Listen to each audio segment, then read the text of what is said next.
Hello learners, welcome to my channel. I am Parminder और आज मैं आपके साथ कंट्रोल यूनिट डिस्कस करने जा रही हूँ। डियर लर्नर्स, अगर आप पीजीडीसीए के स्टूडेंट्स हैं या आप एमसीए बीसीए के स्टूडेंट्स हैं तो ये आपके लिए बहुत इम्पॉर्टेंट टॉपिक है control unit. Exam point of view से भी ये बहुत इम्पॉर्टेंट टॉपिक है। ये यूनिट 11 जो है इसमें बहुत सारे ऐसे टॉपिक्स हैं जो कई बार आपके एग्जाम्स में आ चुके हैं।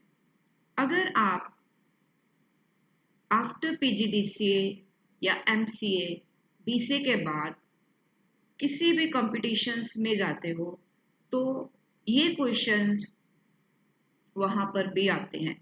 तो अगर आप अभी से इस यूनिट को अच्छी तरह से स्टडी करोगे तो आप कॉम्पिटिशन्स में भी इनको अटेम्प्ट कर पाओगे।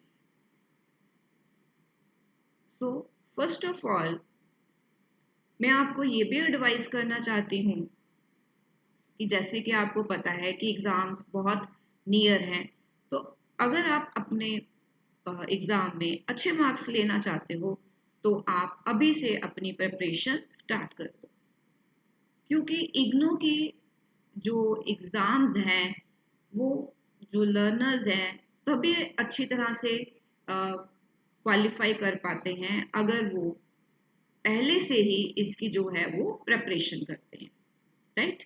सो आज मैं आपके साथ डिस्कस करूंगी कंट्रोल यूनिट। अगर आप मेरे चैनल पर नए हैं तो आप मेरे चैनल को सब्सक्राइब कर सकते हैं। अगर आप इस चैनल पर जो वीडियोस हैं वो देखते हैं, अगर आपको अच्छी लगती है तो मैं आपको यही एडवाइस करूंगी कि आप जो है वो चैनल को सब्सक्राइब करो, क्योंकि चैनल अगर सब्सक्राइब करोगे तो आपको जो है इसकी नोटिफिकेशन मिलेगी और एक टीचर और स्टूडेंट के बीच में जो एक रिलेशन है, ठीक है, बॉन्डिंग है, वो बन जाती है और आप अच्छी तरह से इन चीज़ों को और अच्छी तरह से समझोगे, ठीक है। सो फर्स्ट ऑफ ऑल जो है कंट्रोल यूनिट, उसमें ये बताया गया है दैट कि जो कंप्यूटर है इट कंसिस्ट ऑफ 3 कंपोनेंट्स। कौन कौन से कंपोनेंट्स हैं? जैसे कि a set of registers, the arithmetic logic unit, the control unit, ठीक है। Now what are registers? जैसे कि यहाँ पे गिवन है that registers which are used for information storage within the processor. Dear learners, ये कंपटीशन का question है, इंटरव्यू में भी पूछा जा सकता है कि जो रजिस्टर्स हैं वो इंफॉर्मेशन को तो स्टोर करते हैं लेकिन कहाँ करते हैं, तो आप क्या बताओगे? Within the processor, right.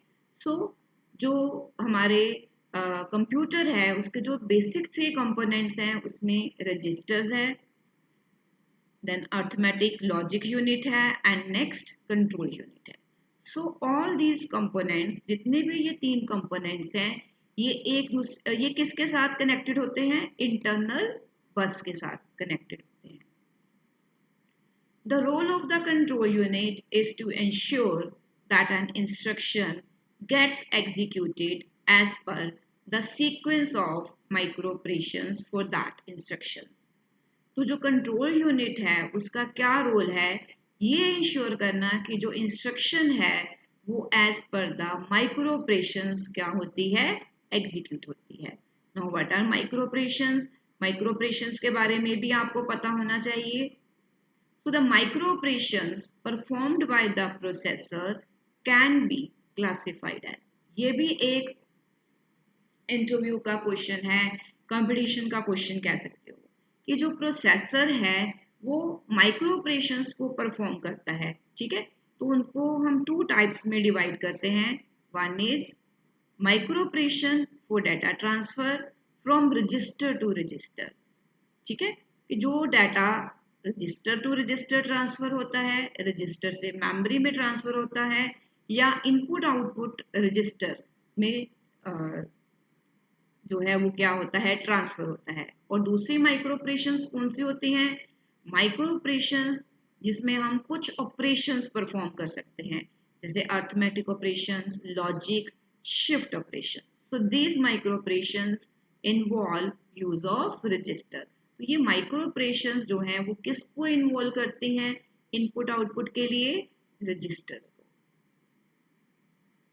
Right, once again I repeat, micro operations performed by the processor can be classified as micro operations for data transfer from register to register, register memory, IO register. और दूसरी micro operation किस purpose के लिए चाहिए? Arithmetic, logic और shift operations perform करने के लिए. So these micro operations involve use of registers. ये माइक्रो ऑपरेशंस किसको इन्वॉल्व करती हैं? रजिस्टर्स को. किस पर्पस के लिए? इनपुट और आउटपुट के लिए. राइट. सो हम यहाँ पे थे that this process, micro operations के बारे में मैंने आपको बताया. That next is this process also involve the decoding of the instructions. की इंस्ट्रक्शन को डिकोड करना पड़ता है एग्जीक्यूट करवाने के लिए. Right. So the control unit issues control signal. तो अगर हम सिंपल वर्ड्स में बोलें कि कंट्रोल यूनिट करता क्या है, तो कंट्रोल यूनिट जो है it issues control signals so that these instructions are executed correctly. ताकि जो ये इंस्ट्रक्शन easily क्या हो सके? एग्जीक्यूट हो सके. So the basic responsibilities of the control unit are to control. क्या क्या बेसिक रिस्पॉन्सिबिलिटीज हैं कंट्रोल यूनिट की?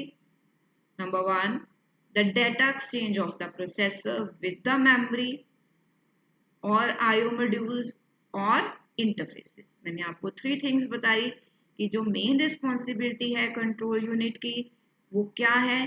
To exchange the data with the memory, IO modules और इंटरफेसेस. डियर लर्नर्स, ये टॉपिक बहुत इजी टॉपिक है. जैसे कि आप जानते हो कि इग्नो में हर ब्लॉक में से आपको क्वेश्चन आता है. आप किसी ब्लॉक, किसी यूनिट को छोड़ नहीं सकते. तो मैं आपको यही बताना चाहूंगी कि आप इस ब्लॉक को जरूर करके जाना. Right. Next, the internal operations in the processor विच में इंक्लूड. कंट्रोल यूनिट और क्या करता है? It move data between register using internal bus or move data from memory location using system bus. Means 2 buses involve होती हैं for data movement के लिए, internal bus as well as system bus. Next is making ALU to perform a particular operation on the data. Arithmetic logic unit को use किया जाता है particular operation करने के लिए and to regulate internal operations. Right? So ये तो main था कि जो कंट्रोल यूनिट है उसकी रिस्पॉन्सिबिलिटीज क्या है. Next are functional requirement of the control unit. आपको पेपर में आ सकता है what are the functional requirement. तो क्या क्या रिक्वायरमेंट है? Number 1, it needs basic components of the processor, micro operation this processor can perform. So the processor of a computer consists of the following functional components. Number 1, arithmetic logic unit for performing arithmetic as well as logic operations, registers which are used for information storage within the processor, internal data paths. These paths are useful for moving data between 2 registers. Mean ये इसके functional requirements है. Next, external data paths. The role of these data paths are normally to link the processor register with the memory or IO interfaces. Means memory और IO interfaces के लिए external data path चाहिए और register और ALU के लिए internal data path चाहिए. The control unit, this causes all the operations to happen in the processor. So micro operations के बारे में मैंने आपको बता दिया. So the basic responsibility of the control unit lies in the fact that control unit must be able to guide various component of the processor to perform a sequence of micro operation so that execute करा जा सके किसको, instructions को. तो ये main responsibility है control unit की कि वो अलग अलग कंपोनेंट्स ALU बसेस को क्या करे, गाइड करे सो दैट एग्जीक्यूट किया जा सके इंस्ट्रक्शन. राइट. तो इस वीडियो लेक्चर में इतना ही.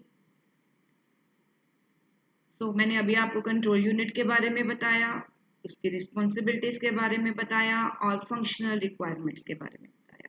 डियर लर्नर्स, मेरे को ये होप है कि आप कमेंट के थ्रू बताओगे कि आपको ये टॉपिक समझ आ गया है, या आप वीडियो को लाइक करके भी बता सकते हो. इससे मेरे को मोटिवेशन मिलती है. अगर मोटिवेट करोगे तो मैं आपके लिए और अच्छे वीडियोस बनाऊंगी. चलो, ये तो मैंने वैसे किया.